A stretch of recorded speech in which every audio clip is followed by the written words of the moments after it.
this is going to be a defining year as far as bakeries go, as well as food and bev in general, because I think what you've seen really is AI really take over a lot of the news articles in the news space, and you're starting to see these companies that are now starting to embrace it. So you're going to see this transition from using old sources and information and functionality and really changing it to more of a supportive role from an AI perspective, which is then giving all of these business owners and business managers a lot more information around how to run their business, what they need to do, tools and techniques on how to make the data better.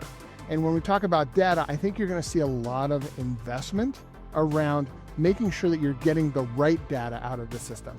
We can always put garbage in and get garbage out. That's a foregone conclusion. But now we're at a point where we have a tool that allows us to make sure that we can take the data that gets into the system and get it out in a meaningful way that helps us make decisions. The third thing that I want to say really is that there's a lot of investment in the space. There's a lot of investment in food and bev around different type of FSMA, food safety requirements, governmental oversight requirements, and all of this is going to come to fruition here in the next couple of years. And we're all, as an entire industry, positioning ourselves to be able to help manage those requirements.